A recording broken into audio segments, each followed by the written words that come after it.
बचपन से ही मुझे बताया गया था लड़के गंदे होते हैं, लड़कों से सिर्फ काम भर की बातें करनी चाहिए, ज़्यादा लगाव ठीक नहीं है। और यह चीज़ हमेशा से मेरे दिमाग में भरी हुई थी। इसी साल मेरे कॉलेज का रिजल्ट आया था और मैंने अपना ग्रेजुएशन कंप्लीट किया था। मैं उत्तर प्रदेश के छोटे से ज़िले से हूँ जहाँ पर ग्रेजुएशन कंप्लीट होते होते लड़कियों की शादी कर दी जाती है। इसलिए मेरे पापा और मेरे भाई और मेरी माँ मेरे लिए रिश्ते देख रहे थे। अलग अलग साइट पर, अलग अलग फेसबुक ग्रुप पर मेरे लिए लड़के देखे जाते थे। एक दिन मेरे भाई की नज़र फेसबुक ग्रुप के एक लड़के पर पड़ी जिनका नाम प्रदीप था। प्रदीप दिखने में काफ़ी ज़्यादा सुंदर थे, पढ़े लिखे थे और अच्छा व्यवसाय करते थे। मेरे भाई को लड़का काफ़ी अच्छा लगा तो उन्होंने शादी की बात चलाई। प्रदीप की दीदी ने हमें बताया कि शादी में हमें किसी तरीके का दहेज नहीं चाहिए, हमें जो बस एक चीज़ चाहिए और वह है लड़की अच्छी हो। प्रदीप अपने घर में अकेले थे, एक बहन थी, उनके अलावा घर में सिर्फ माँ और उनके पिताजी थे। मेरे भाई को यह रिश्ता काफ़ी ज़्यादा अच्छा लग रहा था। वह अकेले थे इसलिए नहीं बल्कि इसलिए कि उन्हें दहेज नहीं चाहिए था, क्योंकि हमारी स्थिति ऐसी नहीं थी कि हम दहेज देकर बड़े घर में शादी कर सकें। और ऐसे में किसी ऐसे घर से रिश्ता जोड़ना जो बड़ा हो और आपसे दहेज भी ना ले रहा हो, सपना के सच होने जैसा है। प्रदीप ने अपनी बहन से बोला कि शादी से पहले मैं लड़की से बात करना चाहता हूँ। प्रदीप की बहन ने यह बात मेरे भाई के सामने रखी। मेरे भाई ने बोला ठीक है, हमें कोई आपत्ति नहीं है, मेरी बहन समझदार है, वह बात कर लेगी। पर सच तो यह था कि मैं आज तक ज़िंदगी में कभी किसी लड़के से बात नहीं की थी। किसी लड़के से बात करना मेरे लिए एक अलग अनुभव था। मुझे नहीं पता था लड़कों से कैसे बात की जाती है। मेरे भाई ने प्रदीप से बात की और उन्हें बोला मेरी बहन की इंस्टाग्राम आईडी आप ले लीजिए और वहाँ पर उस पर नंबर मांग लीजिए और वह कंफर्टेबल होगी तो आपको नंबर दे देगी। जिससे सुनने के बाद प्रदीप थोड़ा सा गुस्सा है और नाराज़गी दिखाते हुए उन्होंने बोला कि यहाँ पर आपकी बहन की शादी की बात हो रही है तो अगर आपको सही लगे तो ही आप बात करवाइए। यह कोई तरीका नहीं होता कि मैं किसी लड़की को मैसेज करके उससे उसका नंबर मांगूँ। भैया ने मुझे यह सारी बात बताई और मैंने हामी भर दी कि ठीक है, आप मेरा नंबर दे दीजिए। भैया ने ऐसा ही किया, उन्होंने प्रदीप को नंबर दे दिया। अगले दिन प्रदीप का फ़ोन मेरे पास आता है और वह कुछ बोलते हैं, लेकिन मैं किसी भी चीज़ का जवाब नहीं दे पाती क्योंकि यह मेरे लिए बिल्कुल नया अनुभव था कि किसी लड़के से कैसे बात करनी है, वह कैसे प्रश्न पूछ रहा है, उसके जवाब कैसे देना है।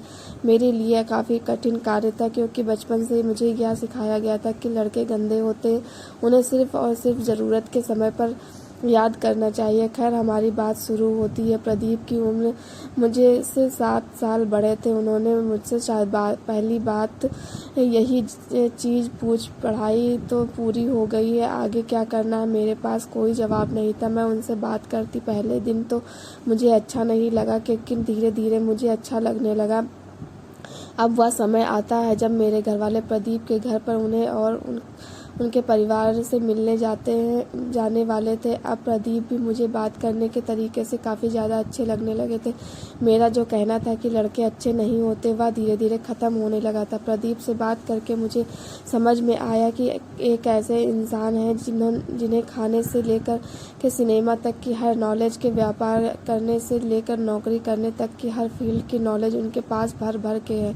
यही नहीं, बड़ों की रिस्पेक्ट कैसे करनी है, लड़की से बात कैसे करनी है, सारी बातें जैसे मानो उन्होंने कहीं पर सीखी हो। फिर वह दिन आ जाता है जिस दिन मेरे घर वाले प्रदीप के घर जाते हैं उनको देखने के लिए। घर पर जाने के बाद मेरे भाई प्रदीप से बात करते हैं, मेरे पापा प्रदीप को देखते हैं। घर काफ़ी अच्छा था, घर में किसी भी चीज़ की कोई कमी नहीं थी और परिवार भी काफ़ी सुलझा और सच्चा था। वहाँ से घर आते ही मेरे पापा मुझे मिलते हैं और काफ़ी खुश रहते हैं और उन्होंने मुझे बस एक बात बोली, फ़ोटो तो कुछ नहीं है, लड़के को सामने से देखो, बड़े हीरो फेल है उसके आगे। जिसे सुनने के बाद मैं काफ़ी शर्मा गई। कुछ देर बाद मेरे भैया आते हैं और वह मुझसे बोलते हैं जानती हो जानवी, प्रदीप जी से मेरी क्या बात हुई। मैंने बोला हाँ भैया बताइए क्या बात हुई। वह तुरंत बोलते हैं कि वह इतने अच्छे इंसान है कि वह कहते हैं कि अभी तो तुम्हारे बहन की जस्ट पढ़ाई कंप्लीट हुई है, इतनी जल्दी शादी क्यों कर रहे हो। जिसे सुनकर मुझे काफ़ी अच्छा लगा था।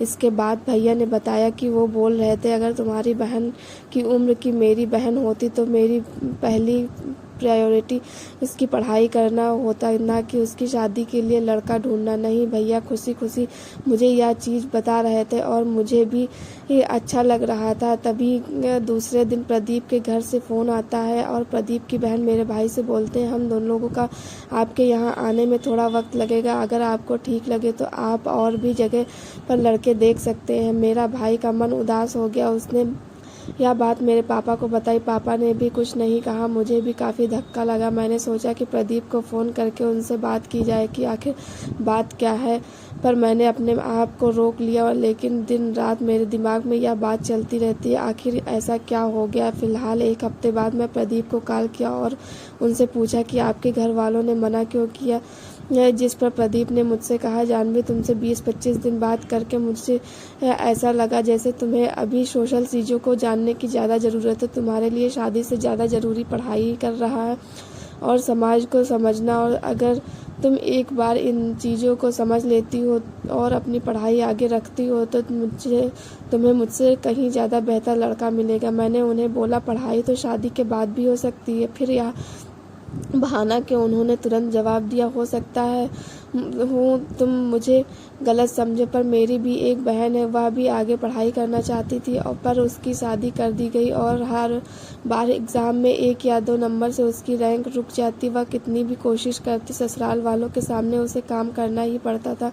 और एक समय ऐसा आया कि पढ़ाई उसकी पहले प्रायोरिटी नहीं बल्कि सास ससुर की सेवा और पति की देखभाल करना उसकी प्रायोरिटी बन गई। मैं नहीं चाहता कि तुम्हारे जैसे टैलेंट वाली लड़की इस जाल में फंसे। मेरे हिसाब से तुम्हें भी पढ़ाई करनी चाहिए और अपने करियर के बारे में सोचना चाहिए। लेकिन अगर तुम्हें लगता है कि मेरी बात गलत है और तुम इन चीज़ों को आगे जाकर मैनेज कर सकती हो तो हम कुछ दिन बाद तुम्हारे घर पर तुम्हें देखने आ जाएंगे। प्रदीप की बात सुन करके मैं सच में सोच में पड़ गई कि मुझे क्या करना चाहिए और मैं अलग अलग जगह पर इसके बारे में ढूंढना शुरू किया। अपने दोस्तों से बात करना शुरू किया जिनकी शादियां हो चुकी थी, पर अब मुझे धीरे धीरे पता चलने लगा था कि प्रदीप की एक एक बात सही थी। कुछ समय बीतने के बाद मैं MSCA में एडमिशन लिया और अपने आगे की पढ़ाई करने के लिए कॉलेज जाने लगी, क्योंकि कॉलेज काफ़ी बड़ा था और यहाँ पर अलग अलग तरीके के लोग रहते थे, जिससे मुझे सोशल चीज़ों के बारे में जानकारी हुई। लोगों से कैसे मिलना है, कैसे बात करना है, कैसे किसी के बारे में जाना जा सकता है, और सारी बातें मुझे कॉलेज जाने के बाद पता चली। मुझे यह पता चला कि यहाँ पर लोग अपने काम निकलवाने के लिए आपके सामने को अच्छा बन सकते हैं। धीरे धीरे मेरा MCA कंप्लीट हो गया और मेरी प्लेसमेंट एक अच्छी कंपनी में हो गई। इन सभी चीज़ों को होने में 3 साल का समय लगा, लेकिन आज मैं अपने पैर पर खड़ी हूँ। प्रदीप से मेरी बात हुई 4 साल से ज़्यादा का समय बीत चुका है। वह कहाँ है, क्या करते हैं, मुझे इसकी कोई जानकारी नहीं है। पर बोलते हैं ना, आपकी ज़िंदगी में कभी ना कभी कोई ऐसा है जो आपकी ज़िंदगी को बदल कर रख देता है। मेरी ज़िंदगी में वह इंसान प्रदीप थे, जिनकी सूझबूझ और अच्छी नॉलेज की वजह से मेरे परिवार वालों ने मेरी आगे की पढ़ाई कराई और उनकी बातें मेरे दिमाग में घूमती थी, जिसकी वजह से मैंने पढ़ाई में अच्छा परफॉर्मेंस दिया और मेरी नौकरी एक अच्छी संस्था में लगी। आज शादी के लिए हर दूसरे दिन नए रिश्ते आते हैं, लेकिन प्रदीप से हुई वह 15 दिन की बात आज भी मेरे दिमाग में ताज़ा है। प्रदीप